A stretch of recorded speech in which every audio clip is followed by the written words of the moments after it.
All right, when we remove the grating for the operator's platform here, we can look down and we get good visibility. We've got the knife valve right here.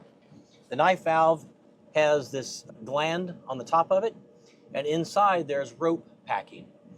So if this is leaking, right now with water it's going to leak a little bit. Once we get a seal in it, that'll stop the very first time we operate it. But we can tighten up that packing, put a little bit more squeeze on the knife blade if we need to. So that's a maintenance issue that's going to happen over time. We're going to need to tighten that up and adjust that.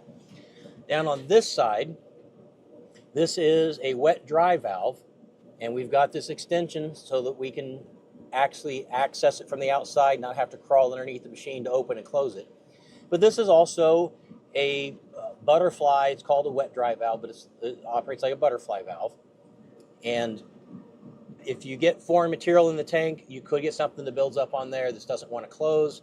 And it's just simple to take these bolts off, take this apart, and you have access to get in and clean it. And then we've got the little bit of the extension discharge tube that just gets the material closer into the box so we have less splattering and issues on that side.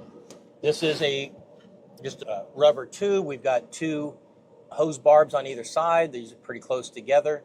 So this side seals pretty good, and it comes up to just a flange into our tank. So if we had some sort of issue with material buildup in here, material got left in and it sat for a long time and hardened up, we can easily just take that off. We can take this off here and just get in there and just clean that out.